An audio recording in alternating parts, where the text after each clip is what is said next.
Hello guys, welcome back to my YouTube channel study with Jyoti. So last lecture में आपने देखा Karl Pearson coefficient of skewness. ठीक है, तो आज हम देखने वाले हैं लिमिट फॉर कर्ल पियर्सन, मतलब इसकी जो कर्ल पियर्सन कोफिशिएंट होता है इसकी लिमिट क्या होती है, राइट। तो अब देखो इसमें हमारे पास होता है कि स्क्यूनेस ऑफ कर्ल पियर्सन का फॉर्मूला क्या होता है हमारे पास, S K is equal to 3 × m - md upon में सिग्मा। अब m यहाँ पे क्या है हमारा मीन, और md क्या है हमारा मीडियन, और सिग्मा क्या है हमारा स्टैंडर्ड डेविएशन। ओके, तो अब सपोज मैं यहाँ पे लेके चलती हूँ पहले m - md को। तो इसको अब मैंने इसको मोड़ लिया, तो देखो यहाँ पे मीन का मेरे को पता है फॉर्मूला क्या होता है, m इज इक्वल टू मतलब जो मीन का होता है xi अपॉन में n। ठीक है, मतलब टोटल ऑब्जर्वेशन का सम, और अपॉन में कितनी ऑब्जर्वेशन है ये आ जाएगा n डिवाइड में। ठीक है, तो ये मैंने m की वैल्यू यहाँ पे पुट कर दी -md as it is. Okay, तो अब देखो इसको मैं, अब ये जो सिग्मा है इसको मैं कॉमन ले सकती हूँ बाहर। ठीक है, क्योंकि अब इसका अगर हम अलग अलग देखते तो ये तो कांस्टेंट ही नंबर आएगा। ओके, तो इसमें मैं सिग्मा बाहर ले सकती हूँ, तो अंदर क्या बचेगा ये xi - md, क्योंकि md भी एक मीडियम भी क्या है मेरा, एक तरह से सेंट्रल टेंडेंसी, मतलब कि एक तरह से एवरेज है वो भी, जैसे कि मेरा मीन होता है। ठीक है, तो अब देखो ये अगर मैं ये जो सिग्मा है, मतलब जो समीशन मैंने लिया है, अगर मैं इसको बाहर लेती हूँ, ठीक है, तो जो ये वाली जो वैल्यू है वो मेरी क्या है, लेस देन इक्वल टू किससे, 1/n sigma i is equal to 1 to n mode of xi - md से। ठीक है, अब ये हमारी किससे लेस देन है, 1/n सिग्मा xi - x बार, क्योंकि md भी मेरा एक तरह से क्या है, मेरा मीन है। ठीक है, तो इसको मैं डिनोट कर सकती हूँ x बार से, और ये मैंने ये लेस देन क्यों हुआ है, क्योंकि the sum of the absolute deviations is minimum when taken about median. क्योंकि देखो हमने यहाँ पे जो एब्सोल्यूट डेविएशन का मतलब कि मैंने जो मोड़ लिया है। ठीक है, अब डेविएशन क्यों बोला है, क्योंकि मैं ऑब्जर्वेशन में से मतलब कुछ माइनस कर रही हूँ, क्या माइनस कर रही हूँ, मीडियन। ठीक है, तो ये मेरा क्या होता है, मिनिमम होता है इसका सम। अगर हम एब्सोल्यूट डेविएशंस का अगर हम सम लेते हैं तो ये मेरा मिनिमम होता है when taken about the mean.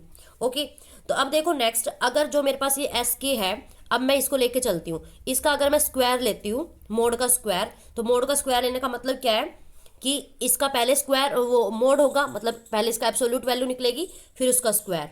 ठीक है, अब देखो मैंने m - md के अगर ऊपर मोड लगाती हूँ तो मेरी ये वैल्यू निकल के आती है।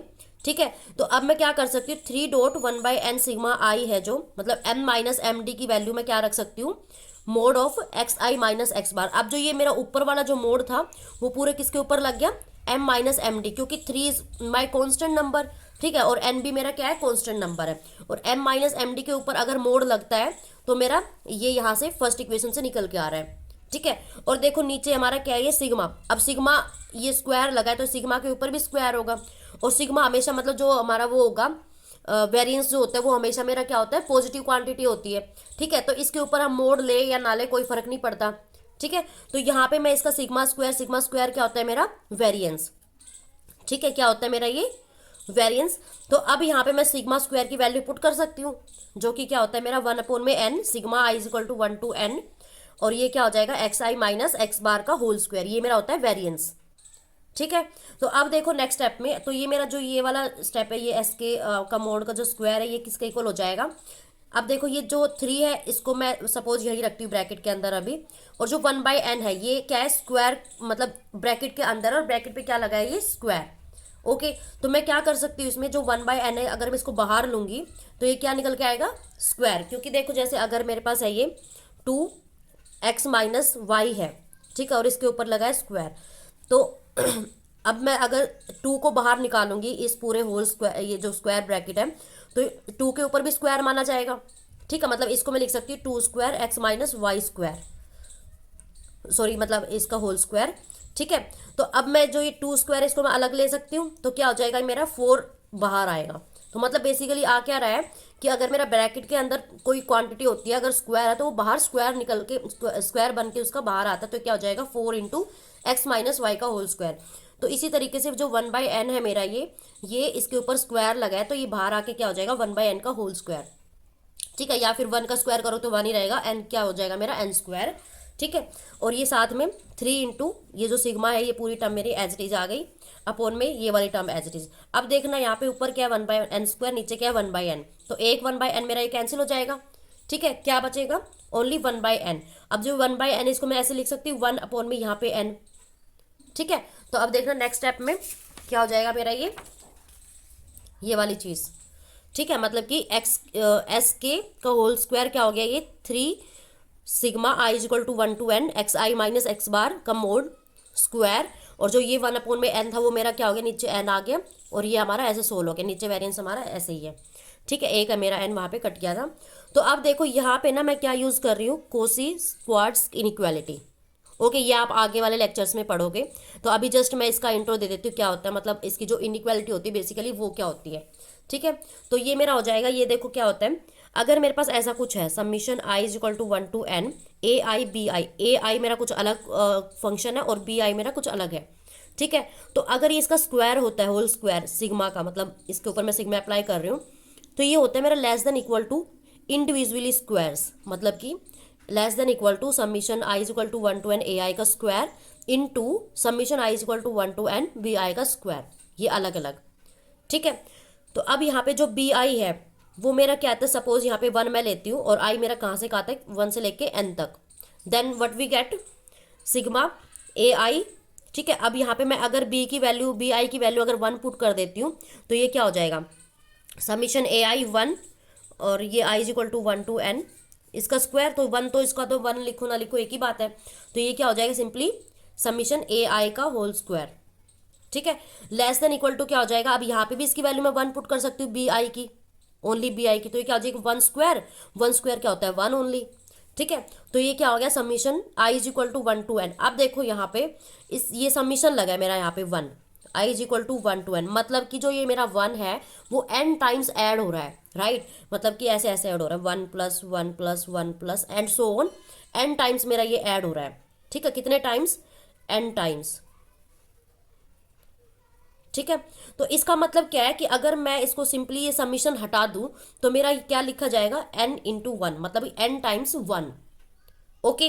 तो जैसे कि एक एग्जांपल देती हूँ मैं आपको, जैसे 2 प्लस 2 है, ये 3 बार ऐड हो रहा है, तो अगर मैं इसको अलग अलग ऐड करके लिखती हूँ 2 प्लस 2 प्लस 6 हो जाएगा ये, ठीक है। या फिर मैं इसको लिखूँ ये 3 टाइम्स ऐड हो रहा है, मतलब कि 3 इंटू 2, तो ये क्या हो जाएगा 6, तो ऐसे भी 6 आ रहा है, तो इसलिए 3 टाइम्स ऐड हो रहा है तो मैंने कर दिया 3 इंटू 2।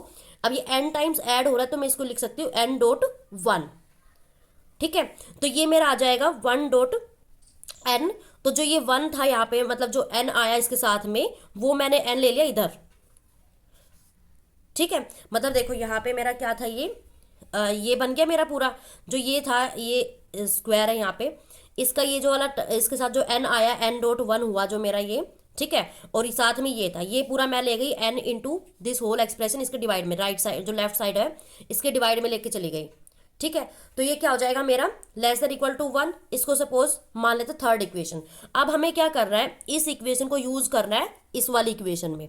कैसे यूज करेंगे, यहाँ पे भी देखो मेरे पास क्या एक्सप्रेशन बन रहा है, इसका स्क्वायर पूरे का और फिर इस अलग का स्क्वायर, मतलब कि इस पूरे का स्क्वायर बन रहा है, समीशन भी अंदर है, उसके बाद स्क्वायर बन रहा है, ठीक है। उसके बाद जो नीचे वाली टर्म है उसमें क्या है, समीशन बाहर है, और जो अंदर जो टर्म लिखी है उसका अलग से स्क्वायर है, ठीक है। तो ये इस तरीके से बन रही है, मतलब अलग उसका स्क्वायर, फिर पूरे ऊपर क्या है, समीशन के साथ में उसका स्क्वायर लगा है।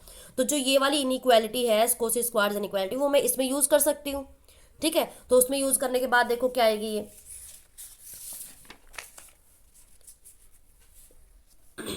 ये आ जाएगी मेरे पास एस के का मोड का स्क्वायर जो लेफ्ट साइड में चलता आ रहा था, less than equal to 3 square, क्योंकि यहाँ पे देखो मेरे पास क्या था, ये देखो यहाँ पे लेस देन इक्वल टू 1 था, तो जो पूरी जो क्वांटिटी है ये वाली, ठीक है, ये मेरी क्या हो जाएगी basically less than equal to 1, किसके, एस के का मोड का स्क्वायर के, ठीक है। तो मैं इसको कैसे लिख सकती हूँ, एस के मोड का square less than equal to 1, और 1 के साथ यहाँ पे क्या है 3 भी है, तो ये 3 मल्टीप्लाई में हो जाएगा, तो क्या आ गया बेसिकली 3 इंटू 1 इज 3, ठीक है। और यहाँ पे देखो एक चीज और, ये स्क्वायर भी लगा है, तो ये हो जाएगा बेसिकली 3 स्क्वायर, तो ये क्या हो गया हमारा less than equal to 9 basically 9। पर अगर यहाँ पे आप नहीं लगाते हो, क्योंकि यहाँ पे लेफ्ट साइड में मेरा क्या चलता आ रहा है स्क्वायर, तो स्क्वायर से स्क्वायर कैंसिल होकर मेरा बचेगा 3 फाइनली, ठीक है। तो अब यहाँ पे आते हैं, तो ये वाला मेरा एक्सप्रेशन आ गया। अब देखो स्क्वायर था दोनों तरफ, तो ये मेरा स्क्वायर कैंसिल हो जाएगा, क्या बना मेरा, मोड ऑफ एस के लेस देन इक्वल टू 3। अब ये लेस देन इक्वल टू 3 होता है और मोड हो, तो मेरा मतलब है इसका, मतलब इसका क्या मतलब होता है, एस के जो है मेरा वो टेंड कर रहा होता है 3। अब देखो जो मोड लगा है, मोड का मतलब क्या है कि अंदर इसके पॉजिटिव वैल्यू भी हो सकती है, नेगेटिव वैल्यू भी हो सकती है। तो हम यहाँ पर मान के चलते हैं कि जो राइट साइड जो नंबर होता है वो नेगेटिव भी हो सकता है और प्लस भी हो सकता है। ठीक है, तो ये हो गया इसका मतलब। मोड अगर हम हटा देते हैं तो ये क्या बन जाएगा मेरा, जो एस के की वैल्यू है वो -3 से लेके 3 के बीच में आ जाती है। ठीक है, तो ये मतलब क्या पता चला यहाँ से, अगर हम कार्ल पियर्सन का कोफिशिएंट का स्क्यूनेस ले रहे हैं, ठीक है, मतलब इसका अगर हम लेते हैं तो हमारा बेसिकली इसकी जो लिमिट है वो क्या आती है कार्ल पियर्सन की, -3 to 3। तो hence the limit for Karl Pearson coefficient of skewness are +-3। Okay, so however in practice these limits are rarely attained. मतलब कि अगर हम क्वेश्चंस वगैरह सोल्व करते हैं तो उसमें जरूरी नहीं है कि ये मतलब लिमिट मेरी यही आए सेम। ठीक है, ये रेयरली मेरा कोई केस होता है उसके लिए। ठीक है, तो बेसिकली जो लिमिट आती है मेरी कर्ल पियर्सन कोफिशिएंट की वो क्या आती है, -3 to 3। Okay, so I hope आपको ये लेक्चर क्लियर हो गया होगा। अगर आप कोई डाउट है तो आप कमेंट बॉक्स में कमेंट कर ही सकते हैं। नेक्स्ट फिर हम देखते हैं अब जो हमारा बाउलीज वाला जो कोफिशिएंट था ऑफ स्क्यूनेस।